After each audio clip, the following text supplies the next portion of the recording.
Good evening. Welcome as folks gather and commune around the screen this evening. I am Milo. I am your host this evening. I'm the executive director of the Media and Democracy Project. Thank you for being here. We've got an exciting evening with one of our media and democracy heroes. I'm going to share some slides. As regular attendees know, I do love going through some good visuals. We're going to do a little bit of slides, but we're really here to discuss with Sue how we can all engage in support of a better informed America. So welcome. Help save local TV news at the FCC and in our hometown, special guest Sue Wilson, hosted by the Media and Democracy Project. We are a 501c4. We advocate and empower people to activate civically, to support local journalism and nonprofit journalism, to advance media literacy, engage in media criticism for legislative and regulatory solutions to support a better informed America. So the icebreaker question, back to that, is if there is a local news source that you rely on, that you support, please share. If it's call letters or a website or a local news outlet that you watch on TV, be wonderful to hear people's local news information diets. As folks may know about the Media and Democracy Project, we are big advocates for intentional consumption of good local news.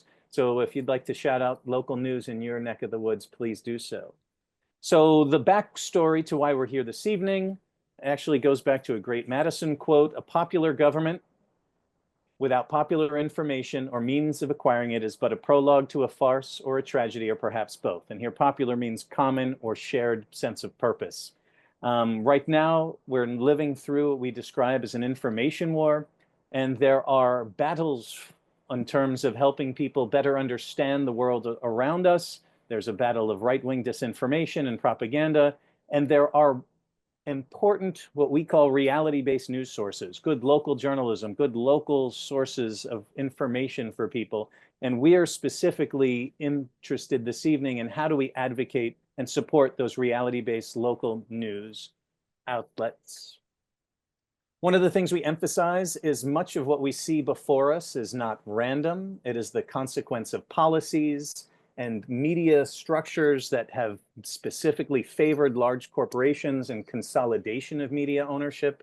So what we're going to do today is talk with one of our heroes who's been an advocate for 25 plus years for pro-democracy media, locally owned and operated media, and has fought back in the trenches from literally Main Street to the halls of the FCC, Sue Wilson. Our session this evening is going to be broken down into 3 sections. Number 1, we're going to hear from Sue and what has been her prime goal and inspiration in doing the work she's done.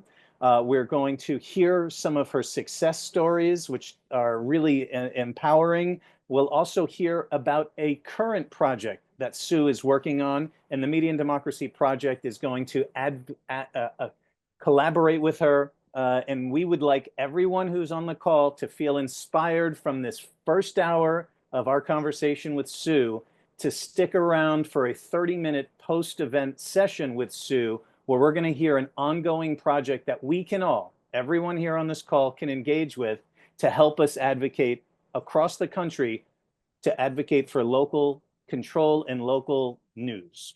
So once again, your agenda that you can look forward to is we're going to get into talking with Sue momentarily.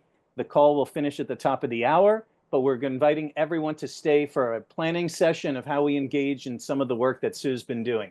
So for this portion of the session, we're going to ask folks to stay off mic. So this isn't going to have a Q&A in real time, but we absolutely will look at the chat. Sue and I are very engaged with your comments and your questions. So please do drop in the chat any comments you have on what you're about to experience. But also, if you've got questions for Sue or the Media and Democracy Project, we do pay attention, and we probably won't get to those questions this evening, but we can follow up with you. So use engage lively with the Zoom chat, and let's dig right in. So in terms of what we've got here, without further ado, we are looking at an information scape dominated by corporate news and media organizations, whether it's Disney, Paramount, News Corp, but importantly, a lot of Americans get their news locally. and they still have faith in local news. So one of our mantras in the Media and Democracy Project is, whatever your first issue of concern, media had better be your second, because without change in the media, progress in your primary area is far less likely. This is former FCC Commissioner Nick Johnson and one of our mad heroes, Bob McChesney. Importantly, when we started as the Media and Democracy Project 5 years ago, we intended this to mean if you were interested in repro rights, if you were interested in the climate crisis, if you were interested in rectifying inequality, change in the media needs to be part of your conversation and strategy as you do so. But now this literally is an existential concern as we fight for democracy itself. This catchphrase has taken on newfound meaning and significance. As I mentioned in passing, fortunately, people still trust local news. Yes, media diets are changing tremendously. People getting information from social media platforms and influencers and YouTube. But importantly, there still is trust. And we need to do what we can to support the trusted sources of news. And that's part of the goal of this evening, is to see the value in advocating for local news. Obviously, the assault on public media in the last several months, which was a lifelong goal of the extreme right, makes this work even more important. There are community local news organizations, even regular TV news, and we need to defend them and defend them as sources of information. These slides will be delivered to everyone who attends this evening, so don't worry, this isn't intended to go through in detail, but why is media consolidation bad? These are just some of the highlights: reduced diversity and choice, increased costs to consumers, potential for corporate bias, conflicts of interest, the erosion of journalism. There'll be fewer journalists when there is consolidation of local news ownership. There's an impact on quality and depth of news coverage. And ultimately, this impacts the level of degree of understanding of the world around us, and also how engaged citizens are in their communities and the electoral process itself. So with that, I'm going to temporarily pause on the slides, and I want to welcome our guest this evening, Sue Wilson. Sue, I'm going to do my best to pin you to the chat. I hope that pins people so people can see you instead of other folks. But Sue, welcome, and thanks for being here. Thank you so much. And I'm putting the chat preview on, okay? Milo, and everybody, I'm just so pleased to be with you all. I'm so pleased that so many people are here and interested in this topic. We live in a very different world than we did 5 years ago when the Media and Democracy Project started. And I will tell you that the Media and Democracy Project is, in my opinion, the foremost media reform organization in the country today. I think that the work that they are doing far surpasses the work that many of the other groups have done. And it's all the right work and for the right reasons. And so I salute you, and I'm very deeply grateful to be here today. Sue, thank you for that compliment. That is high praise. Wonderful to have you here. So folks, the first portion of this evening, we really want to get to know Sue. Sue, just a little backstory for people who are not yet familiar, but they will be by the end of the evening, and we're going to send some of the links. Sue has been a prolific advocate for local news, standing up to giant corporations, preventing consolidation across the country. Sue, if maybe you just, I can read a little bio, but I think it would be neat to hear, we list you as an Emmy Award winner, but Sue, how did you get to the point where you're on a Zoom with 150 people talking about protect local news in your hometown? Well, I started off as a local broadcaster. I started working in Los Angeles at KCBS TV way back under the days of the Fairness Doctrine. So I remember what that was and why that was important and how that worked. And then over time, I remember how the 1996 Telecommunications Act changed radio. And what it did was suddenly there was all these big companies that wanted to take over radio. And somehow they forced a law through Congress. Clinton signed it, and instantly radio changed. And within 2 years, I was tearing my hair out going, this is going to lead to authoritarianism if we don't change this now. Now, this is 1998. And my dear husband and I were having a glass of wine at the river and said, we have to do something. And so I quit my job. And I I started doing this part-time, and then, well, I quit by 2005. By 2005, I became a full-time activist going, the democracy truly is at stake. And I'm here to tell people that we have rights as the public owners of the publicly owned airwaves, and I'm here to help us all take back our rights. Right on, Sue. Fantastic. So Sue is not just an outsider who's taken to this cause. Sue's been from the inside and from the very beginning, seeing the impact immediately. I mean, that was very prescient, Sue, to see that as the radio waves were changing, how that would impact democracy. Not enough folks have seen that, and so kudos to you. And I think it's worth hearing what Sue was thinking then, and also contextualize what Sue thinks now as this soothsayer of not only what was going to happen, but also what we need to do. So let's use those insights and give what she's going to share with us this evening a little extra heft and consideration. So Sue, so tell us a little bit about, you formed something called the Media Action Center, and maybe tell us kind of what that is, and we'll talk about some of your success stories and projects you've engaged with, but what was your idea behind forming the Media Action Center? Well, I made a film that debuted in 2009 called Broadcast Blues. And I was lucky enough to travel across the country, a few states anyway, and the Universal Unitarians, the UU churches, sponsored some of our screenings. I'm sorry. We went all through the state of Florida showing the movie, and people loved the film. It was inspiring, but everybody asked the same question at the end: what do we do about it? And so we went home and scratched our heads and said, people are right. Yes, I'm explaining the problem very well. What do we do? Well, we got invited to Wisconsin to do a 9-city tour there.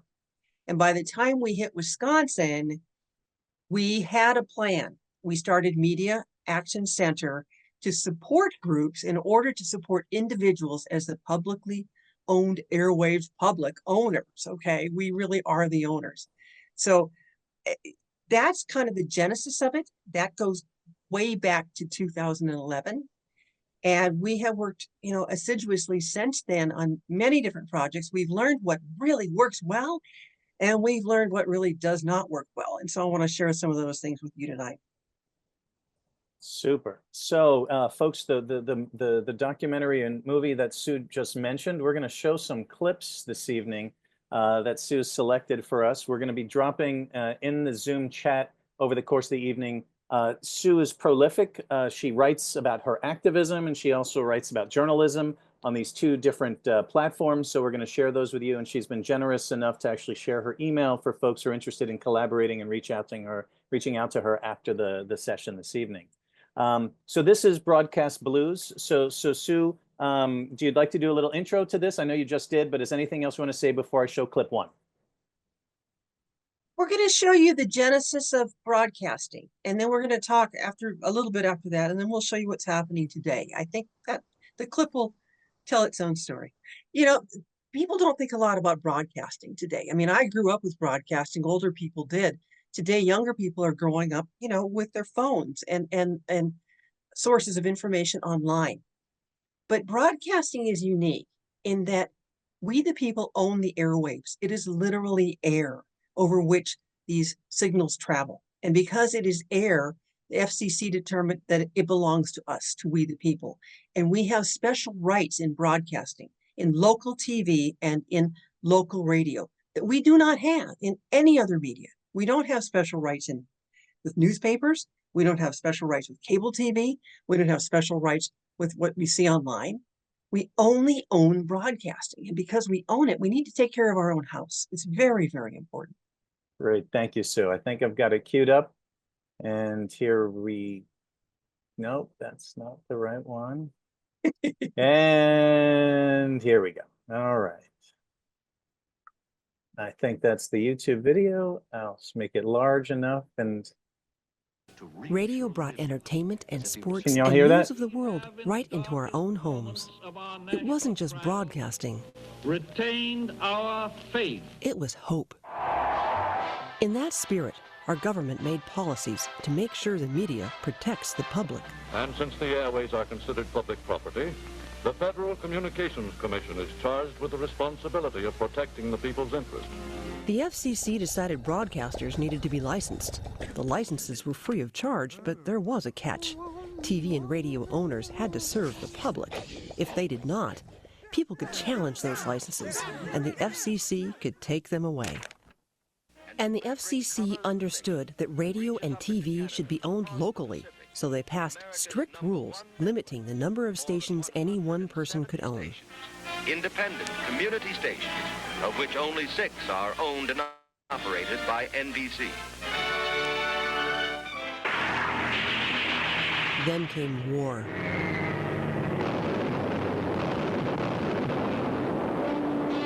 And radio became a lifeline. The President of the United States. The information we were getting was vital. We all knew that. A date which will live in infamy. Important to our national security, important to our democracy. Hello, America. This is Edward Murrow speaking from London. And we learned this new media could be used against us. This is your number one enemy, your favorite playmate, orphan Ann, a radio social. Think it over, Yankee brothers. They are doing their best to let you know they are not behind you in this war. This is the voice of truth. What they did, of course, under those fascist regimes was to just broadcast over and over again the information and the perspective, the point of view, and the propaganda that they wanted people to digest, absorb. And so the Federal Communications Commission back in 1949 incorporated something called the Fairness Doctrine. The Fairness Doctrine required radio and TV stations to provide coverage of vitally important controversial issues and to provide a reasonable opportunity for the presentation of contrasting viewpoints. You have to bring them on. You have to give people the opportunity to express an alternative point of view. Now, it was a code that served us well. Good evening. Through the administrations of Truman, Eisenhower, Kennedy, Johnson, Nixon, Ford, and Carter. for General Electric, here is Ronald Reagan. Good evening. Then a real media man came into power. But I will faithfully execute the office. Ronald Reagan was the king of deregulation. His FCC deregulated TV and radio so one person could own dozens of broadcast stations nationwide, and said the free market would provide fairness in broadcasting. So they got rid of the Fairness Doctrine. Then came cable. No holds barred. TV and radio sure have changed since then. The typical college professor is a raving lunatic. I think they're lunatic asylums. Anyway, back then, Republicans and Democrats passed a bill to reinstate the Fairness Doctrine. Newt Gingrich and Trent Lott were co-sponsors. But Ronald Reagan vetoed it.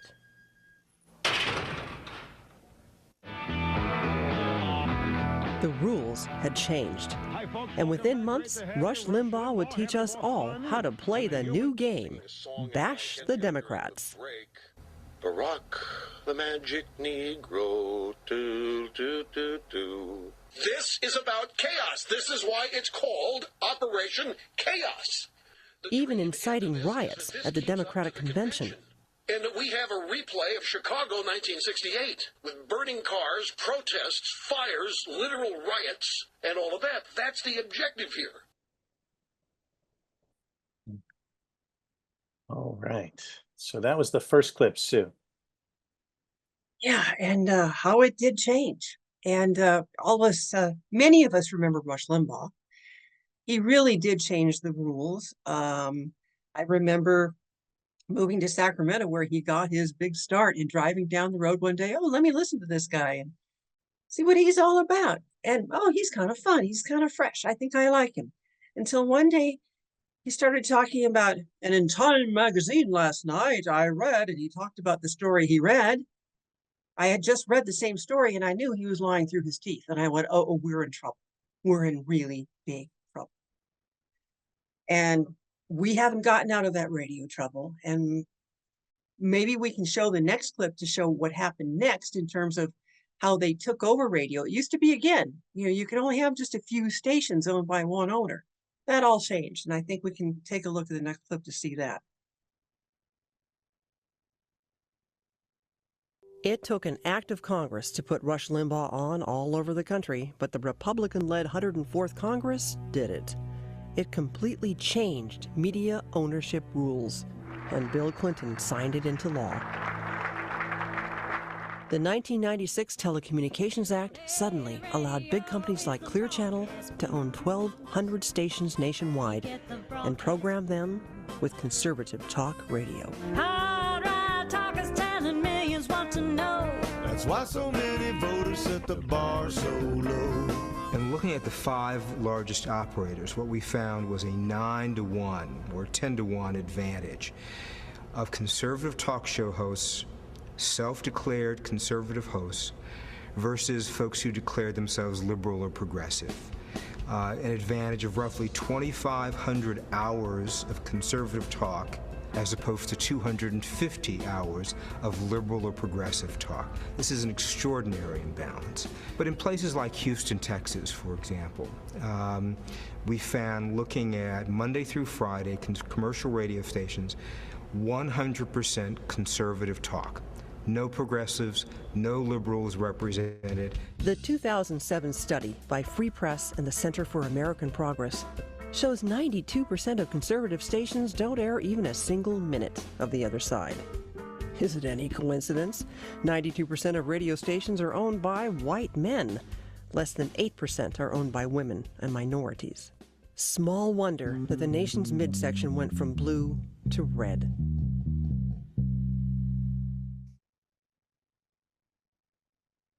Additional thoughts, Sue? Remember that study he's citing came from 2007. So it's been 18 years of this. And today, there is a reason why truck drivers across the Midwest used to vote for Democrats and now they vote for Republicans. Because if you've ever taken a road trip across the midsection of the country, and if you haven't, I advise you to do so, at least in rural sections of where you live. Turn on the radio and see what you can find. You will hear people like Sean Hannity. Now, many people here have heard Sean Hannity. I'm sure people have seen him on Fox News, right? But did you know that Fox News, Sean Hannity's show on Fox News gets about 4 million people on his best night. Every single day on his radio show, he talks to 16.5 million people. That is the power of talk radio. And what we're going to be talking about tonight is what they did to radio. They're trying to do to local TV right now, as we speak. If we do not galvanize very, very quickly, we're going to see those local TV stations turn into Fox News. Thank you, Sue. If you could just repeat those statistics just one more time for folks in the back of the discrepancy between Hannity's reach from Fox and Hannity's reach on radio. And these are current statistics, right? These are relatively current, right? So please. Yes. Sean Hannity, on his very best night on Fox News, gets about 4 million viewers. Every single day on talk radio, he talks to 16.5 million listeners. And God only knows what he's saying. At least with Fox News, there's some kind of a... Thank you, Sue. All right, so we're going to fly through. Now, Sue has generously put Sue on YouTube. Once again, folks, you'll get the slides, but you can watch this entire documentary that Sue's got available on YouTube as well. So I think the next slide we have queued up, Sue, specifically is to talk about what's happening now at the FCC, specifically why we're here this evening. You provided fantastic context of what's happened historically for the last almost 30 years in terms of media regulations or deregulations. But what's happening now at the FCC that that you just mentioned it in passing, but where are we going to mobilize? Well, what the FCC is currently doing is taking what they call public comment on whether or not to change these laws concerning how many TV stations one owner can have. Currently, the law says, and this is an act of Congress law, says that one TV company cannot own more than 39% or cannot reach more than 39% of the country. That is to keep TV more local and from being able to go authoritarian, really. I mean, this is the stopgaps, the measures. What the FCC is trying to do is to change that law by fiat, to say, we're the FCC, we can just change the law. No, you can't. So any lawmakers who are listening here, get your caps on and start looking at this, because hi, I'm Fox San Antonio's Jessica Headley. And I'm Ryan. So we're going to show a clip of Sinclair. Sue, I'm about to cue it up, but do you want to give your summary of what Sinclair is in the context of what we're talking about? Sinclair is a really bad player. And the reason Sinclair is a bad player is because they not only have Sinclair Broadcasting, but they have two other, what we're going to call sidecar companies. One is called Cunningham Broadcasting. The other is called Deerfield Media. They pretend that they don't own those two companies. If you would like to go to SueWilsonReports.com, I've written at length and even had a Freedom of Information Act request that was granted by the FCC that proves that indeed Sinclair Broadcasting is far, far larger than they should be. And they are the worst actors in terms of trying to create any kind of fairness at all. They willfully tell their news anchors to put out right-wing propaganda on the air. The news anchors, by the way, don't much like this, but they kind of like having a paycheck. So I think the clip we're going to see is going to illustrate what we're talking about. Hi, I'm Fox San Antonio's Jessica Headley. And I'm Ryan Wolf. Our greatest responsibility is to serve our communities. The El Paso, Las Cruces communities. Eastern Iowa communities. Mid-Michigan communities. We are extremely proud of the quality, balanced journalism that CBS 4 News produces. But we are concerned about the trouble and trend of irresponsible, one-sided news stories plaguing our country. Plaguing our country. The sharing of biased and false news has become all too common on social media. More alarming, some media outlets publish these same fake stories without checking facts first. The sharing of biased and false news has become all too common on social media. More alarming, some media outlets publish these same fake stories without checking facts first. Unfortunately, some members of the media use their platforms to push their own personal bias and agenda to control exactly what people think. And this is extremely dangerous to our democracy. This is extremely dangerous to our democracy. This is extremely dangerous to our democracy. This is extremely dangerous to our democracy. This is extremely dangerous to our democracy. This is extremely dangerous to our democracy. This is extremely dangerous to our democracy. This is extremely dangerous to our democracy. This is extremely dangerous to our democracy. This is extremely dangerous to our democracy. This is extremely dangerous to our democracy. This is extremely dangerous to our democracy. This is extremely dangerous to our democracy. This is extremely dangerous to our democracy. This is extremely dangerous to our democracy. This is extremely dangerous to our democracy. So for folks who have seen that, but for folks who, that may be a reminder, but for folks who haven't seen that, the context of that is when the Trump administration, or in Trump term 1.0, he had made specific accusations against the free press, and this was a must run through all Sinclair stations.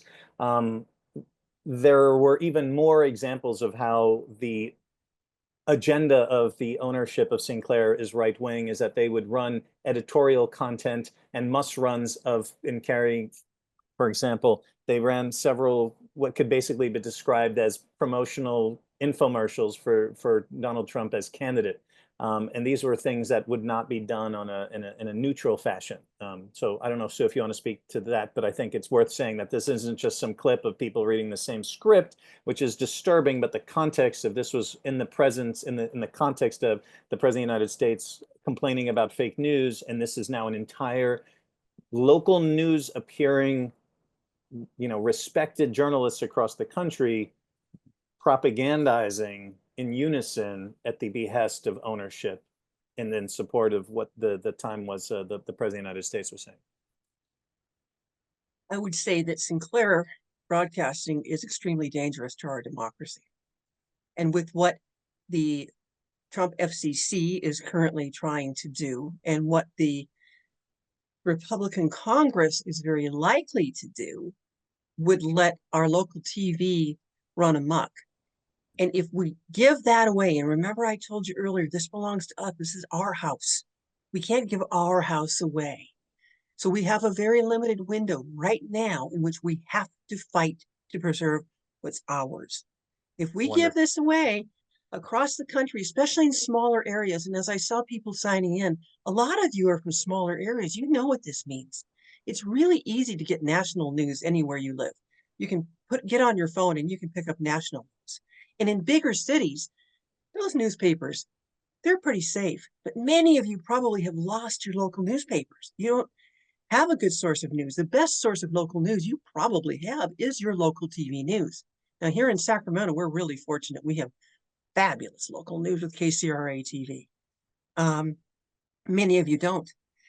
But if we allow this law to change, we're never going to get those rural communities to be educated in terms of what's real. It's all going to be propaganda. And boy, you think things are bad now in terms of voting, look out. Okay. Well, Sue, we're going to now transition over to some of your success stories. So Sue is here not just as a soothsayer of where things are heading and have been going for the last 25 years in media and democracy. But Sue, now let's talk about some of the actions that you've engaged with and remind folks that we the people have power. So let's specifically talk about taking Alex Jones off the air. We've got some highlights here, folks. Once again, you'll get these links. You can read more about it. But Sue, tell us the situation here and how you, as a We the People action, were able to mobilize and do something about Alex Jones and establish propagandist. Okay, excellent. Look at, I've done a lot in terms of going directly to the Federal Communications Commission, filing petitions, have been actually somewhat successful, but it's so incredibly hard. And the FCC typically just wants to ignore. They don't want to look at what we're doing anyway. But what we found that really works is going directly to the broadcasters. And there's a model I want to teach to you folks today. First thing that I did was I wrote an op-ed to our local Sacramento paper, the Sacramento Bee. I wrote an op-ed about Alex Jones and what he was saying on the radio. And they were kind enough that published the op-ed. If you don't have the paper locally that you can publish in, you may need to start a blog, but you need to get something in writing online that people can see so that you can reference it. Okay, that's step number one in activism. All right, so Sacramento Bee publishes the op-ed. I get an email a couple days later from a man who's just hot as heck. He's just so mad. He says, you know, this is on my Immaculate Heart Radio. This is our local Catholic radio station that he's on. I called the bishop and I told him, what are you thinking putting Alex Jones on Immaculate Heart Radio? And he contacted me back within 1 week. Alex Jones was taken off of Immaculate Heart Radio in Sacramento and also in Long Island, New York, which broadcasts into New York City. So, wow, big success. What can we do with this? The second thing we did was I put up a thing, and it's still online, that you can contact the FCC and you can tell them that this is news distortion and they should not be doing this. And they're not going to do anything anyway. But what we found actually worked was a simple letter writing campaign. People who lived in the communities writing a letter to their local broadcaster and sometimes knocking on the door of that local broadcaster and telling them, what are you thinking? This is not good for our community. And individual by individual in their own areas. Remember, you only have power in the town where you live. Whatever town you live in, that's where you have standing. You actually have legal standing with the FCC and the courts if you live in that town. I don't have standing in Baltimore or Pittsburgh or Alaska. I don't have it. But you who live there, you do. So what we found was that if you actually go to the broadcasters themselves, and if you're nice and you make sense to them, they often will understand and they'll make changes. You know, when I first started this, I went in like on fire because I was mad. I just had to make sure that they would do what we wanted to do. What I kind of learned was that these are broadcasters. Like, I used to be a broadcaster, right? A lot of these people love the industry. They love it. They want to do this work. It's good work. they don't really love what's going on either. So in many cases, if you make an appointment or you write a letter, you just simply engage with the broadcaster, you can get very, very good results. And I think next we're going to talk about an even larger project. But basically, I think we took, to go back to Alex Jones, I think our teams took him off about 25 radio stations, and that's not nothing. I think that's incredible, Sue. I mean, let's just pause and like snaps. I mean, that's not nothing by any means. I mean, the unreality and propaganda and hate that man has spread already, but to limit the reach to 25 stations is really heroic. So that's really an accomplishment. Thank you for that, Sue. And thanks for giving us. And it starts with something as simple as it's human relations, right? You didn't just send an email to the info at local TV station. You found the clergy, you found the broadcasters, you found the humans that operate these locally, and that's not something we can do remotely. So and that's one of the things folks just would like to emphasize is Sue emphasizes local power. We're a national organization, the Media and Democracy Project, but we want to empower you to think about how you can learn from what you hear, and you can do this in your hometown. So that's the big take home here is it's not about necessarily doing this nationally, start locally. All media reform starts locally, Sue. I guess that's the way we can modify a catchphrase. All right, so folks who asked a question about how do you find ownership, we're going to talk about how to do some of the current project and how do you find who owns your local station in the action portion that's at the top of the hour. So stick with us. I don't want to use that as a teaser, but we have plenty of other things we've got to cover. So now let's talk a little bit, Sue, specifically after the Alex Jones strategy and concept strategically. Tell us about Occupy Clear Channel. I'll just frame this as there's a photo, there's something going on, there's some signs, and you tell us kind of what this photo is in this project. And there's a lot of press. Back to there was a lot of press, and that's part of this game too. If you can create a lot of press around your ask, you're going to do much better. Here's what we wanted. Remember I told you that you own the airwaves, right? Well, because you own the airwaves, there's something called public files. And in these public files, every single local TV station has to report back to us, to we the people. And now you can access those public files online, but you couldn't before. And because of our Occupy Clear Channel action, now you can. What did we do? We, first of all, we put together a group with our Sacramento Media Group, which is a great local media reform group, Media Action Center. And then we joined with Occupy. And we decided to have a Monday action, and we had it at many, many different cities across the country. Let's see. We had Washington, D.C., San Francisco, Milwaukee, Madison, Sarasota, Jacksonville, and West Palm Beach, all protesting in front of, not just in front of, walking into the stations the same day saying, we are here to inspect the public files. And in those days, they had to let you into the station to inspect the public files. And we released it. We let them know on Friday we were going to be there Monday, which I'm sure ruined a whole lot of people's weekends. And guess what? This can be a lot of fun. All right. Just let's start fun with all of this. But they greeted us with cookies in Sacramento, and we got to inspect the files. And what happened very shortly thereafter, the FCC, after years of trying to get them to put the public files online, everybody agreed that, oh, we better put these public files online or they're going to come in here every other day. So that was a big success. Now, what happened next is where it got much more sophisticated, all right? Remember I talked with you about actually, trying to reach out to station management. And this was an idea by a wonderful man named Ron Cooper, who headed up the Sacramento Media Group. What we did was, there were big reports that Clear Channel was going to put more conservative talk radio in Sacramento. We always already had exclusive conservative talk radio. They were going to take progressive radio off the air in San Francisco, which is not far away. And we didn't want that to happen. So we set a meeting with the general manager and the news director. All right. Very politely sent a letter. We'd like to have a meeting. They agreed. They set a time. We all went in. And we had a very cordial meeting and made our ask. And quite honestly, they didn't treat us terribly well. They kind of acted like, well, aren't you just very cute? But no, we're not going to do this. There was much more to it. And here's the next part of this.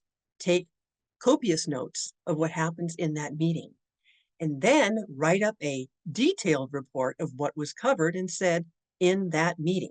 Okay. And then publish that on your new website that's going to be your new local media reform website so everybody can read it. Great.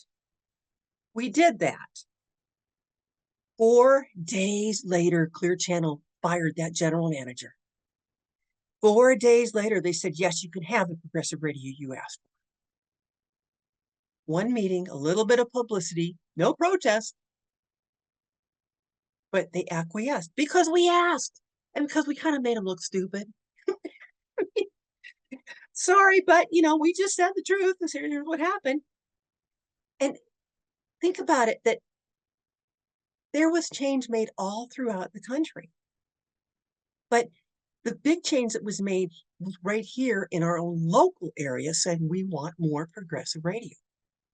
So again, what's your model? Go local, to your local stations, have a specific ask, and publicize what you're doing. Fantastic, Sue. So great. So we're going to once again share these slides with attendees. It was already dropped in the Zoom chat, but there'll be additional info. So for folks who are just getting their juices flowing of how do you get together with some people in your community, maybe it's your local civil rights org, maybe it's a pro-democracy org specifically, thinking about engaging people in a shared effort to modify what is being broadcast over the airwaves in your local community and how that impacts your community. And these are some references of Sue's work in the Clear Channel project. So Sue, I got these up here. I don't know if you want to add them. We did our best to kind of highlight some of your talking points and best practices. So local action, go directly to the broadcasters locally. So that's your station managers, there are humans there. Engage them respectfully and form a relationship with them. And if you need to, create a little good trouble to bring some attention to your effort. Do you want to run through them, or should I just read them for you? And I'm happy to run through them, but they're your baby. I mean, you really worked hard to generate these best practices. Well, and I think it does bear repeating. So number 1, form a local group and give yourselves a name and start a website. Number 2, research your issues to arrive at a realistic goal. There's a lot of people that'll rush out and do protests, and I used to do this, but we didn't have an ask. And so you're kind of protesting something that can't be fixed if you don't have a specific ask. What is it that you want, and go after that? Set a meeting then with your broadcaster's news director and or general manager. And since we're really getting hot and heavy about local news, the news director should be there. You can have 3 or 4 members at the meeting, make that specific ask at the meeting, be polite but firm. Remember, they are people also and could be on your side. And then write a report about the meeting, publicize the results of your meeting, and consider a protest if actions don't get traction. And then, as a bonus, with the Occupy Clear Channel, which got the public files online, we collaborated nationally. And I think on many of these things, we can do that. But it all starts in our own hometowns. It really does. Wonderful, Sue. So that brings us, folks, to a current action that Sue is asking us to advocate for and engage in what's going on locally, which has implications nationally. So Sue, why don't you tell us what's going on at the FCC in this project that we've got, and that we're going to go into greater detail for interested parties at the top of the hour. Well, federal law, again, says that one TV company may not reach more than 39% of the nation with its stations. And this is, again, to limit the power of propaganda that could occur if, like, one company owned 100% of the stations. That would not be a good thing. Now, there was a Federal Communications Commission rule which prohibited one TV company from having 2 network stations in the same town. But they were able to get waivers in order to allow 2 stations in the same town. Just a week or 2 ago, the 8th Circuit Court of Appeals ended that prohibition unless within 90 days, the FCC can show, in fact, there was record evidence supporting the restriction. So what does that mean in English? In a lot of your towns, you're going to be able to find that companies like Sinclair, Tegna, Nexstar is the biggest. They won't just operate one station like they used to. They might have 2 stations. Sometimes they have 3. Sinclair Broadcasting, they have 2 sidecar companies, one called Cunningham Broadcasting, the other called Deerfield Media. They may tell the FCC, oh, we only have 1 station in that town, when they actually have 3 or even 4 in some communities, all right? So these are the kinds of things that we have a real, I don't want to say that, I'm just going to say we have a time limit. It is imperative that we get this kind of information gathered and make a report. We're going to be working with the Media and Democracy Project on this, but we need some help from local people across the country to figure out what's going on. Now, I think, Mila, we probably could go to the next slide. I know that, yeah, the FCC is asking for comments now, and that's what we're going to be doing. So I want to speak to a couple of quick things that have come up sort of in the comments. So we talked about how media consolidation is concerning. The further consolidation is going to exacerbate these problems and promote viewpoints that are very likely going to be not in alignment with democracy, right leading. But it turns out this is not a partisan issue. It turns out that multiple small media companies have concerns with this as well. So suggest those folks who are trying to better understand this, read more of Sue's writings, but also see who some of the other people who have concerns. I posted in the Zoom chat a link where you can actually see who's written in support or against the change to this 39% rule. And striking to me is actually Newsmax, meaning that a small media entity relative to the behemoth of Rupert Murdoch's Fox has concerns about how this is going to change the marketplace and inhibit their growth and impact their efforts to grow beyond their current size. So we have strange, if I may say so, bedfellows, in that this is a concern enough that media owners across the board on both sides of, I would say, the spectrum. I don't necessarily consider Newsmax to be on the spectrum, and that is mostly often propaganda. But the point being is, even Newsmax leadership is opposed to this rule change, seeing how this will ultimately impact and consolidate further the number of households that are reached by different opinions. Next, please, Sue, this is the next slide that shows the data or how one makes a submission to the FCC. Okay. And what we need to do, why we're here, besides learning how important this is. Remember how I told you that in many towns, one company will have 2 stations, and we're going to give you the tool to find this. Back in 2000, I wrote an amicus brief to the Supreme Court and developed what little information I could. I went online and I could look at, for instance, I think we're looking at Nexstar KARK, that would be in Arkansas, NBC, and KLRT Fox. And what we noticed was that the stories that they're headlining on both of those 2 network stations are exactly the same. We saw the same thing with Sinclair, WTTE, WWHO, and forgive me, I do not remember what city that's in. But again, it indicates that they're just duplicating the same stories on 2 different stations. Now, I have witnessed this myself with a friend of mine in Morro Bay, California, where you switch from one station to the next. We're not talking the same topic. We're talking exactly the same news anchor reading exactly the same story. It is the same package. They just play it on the next station. While they're telling us, but if we can just have more stations, we can do more and better local news. Actually, they're doing less local news. If we had 2 different companies running the 2 stations, we'd get 2 completely different newscasts. That would probably be better for us. Here's the trick, though. This is all taken from the internet. We don't have any data per se, except for what I saw in Morro Bay, which I wrote in the last FCC comment. we don't have any eyes on local TVs to find out in real life, what are they doing?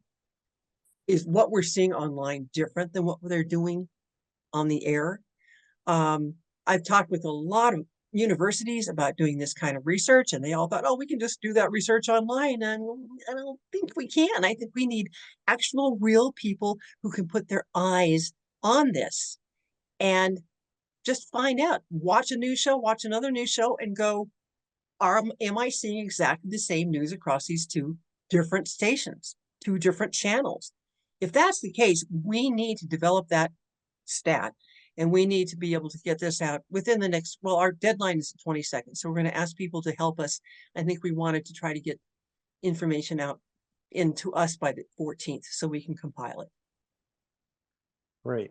So thank you, Sue. So in terms of, so this is a project local news. We're going to go through the details at the top of the hour. And once again, to emphasize to folks that the goal here is to empower everyone here to engage in what is pretty straightforward.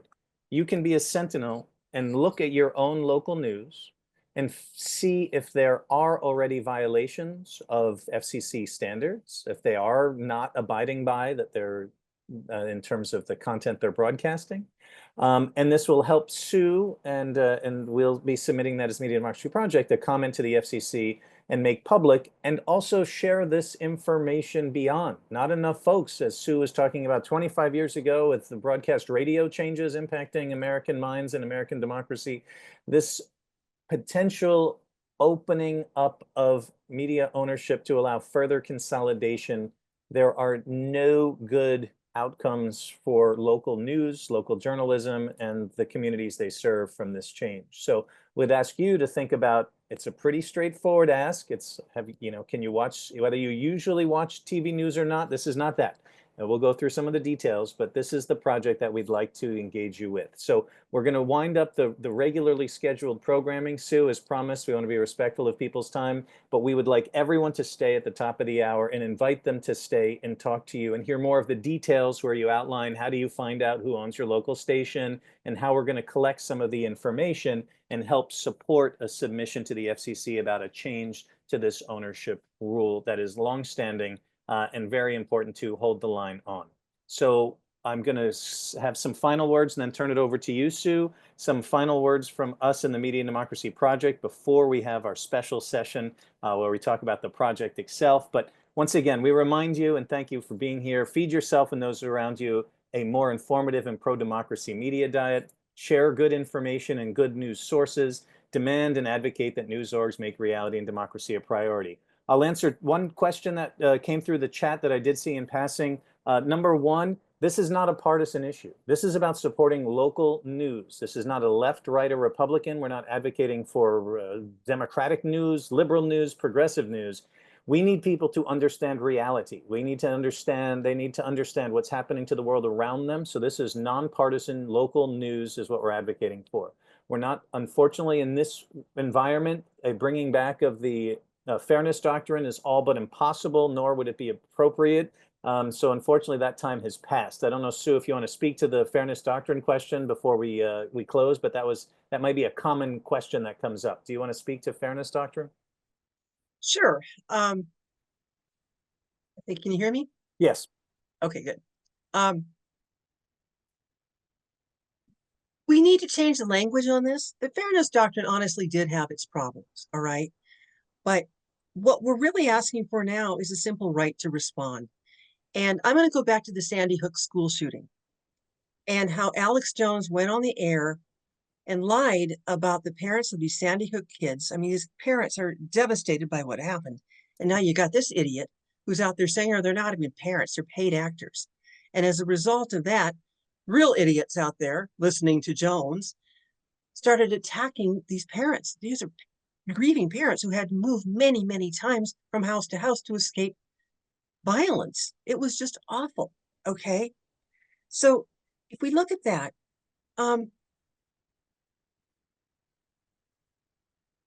what we're asking now is a simple right to respond. Shouldn't those parents have had a simple right to go on the radios, on the same radio station that aired all that blather to say, excuse me, here's my name. I am the father of this young boy who died, and this is real. Had they been granted that simple right, they may not had have hired attorneys in order to do a personal injury lawsuit. Or I think I'm wrong about that, but they had to sue Alex Jones and won handily because everybody saw the truth. But why can't we just have a conversation on the radio again? So that is something that I'd like to advocate for. But at this point, the house is on fire when it comes to local TV. So let's focus on that for now. Thank you, Sue. So some final words. I've put some contact info. Please, folks are interested how to follow and engage in Sue's work. Please, I put her websites and her writings in the chat. You'll also receive these slides. Local journalism is also journalists in print and website. The Media and Democracy Project has built a 50-state searchable directory of well-vetted and sourced news orgs. We considered an action that everyone sign up for at least one or two of these. Support your local community, support your local journalists. This is something that is a very important action. And thank you for being here. We'd like you to join us in our work. This is a ongoing battle for a better informed America. We meet Mondays once a month via Zoom. And Sue, thank you for all of your incredible work and activism and inspiration, and all the way from FCC filings to Supreme Court to, you know, having an action in the direct action in Clear Channel offices. I mean, you're an inspiration to me personally, the Media and Democracy Project, and our community, and grateful for your time, your decades of activism, and just want to say a heartfelt thank you, and you're an inspiration to us all. Please, any final words, Sue, to our community, and then everybody who's interested in actually helping join the fight is going to stay on the call, but we'll let everyone else go. All right, just remember, these airwaves belong to you.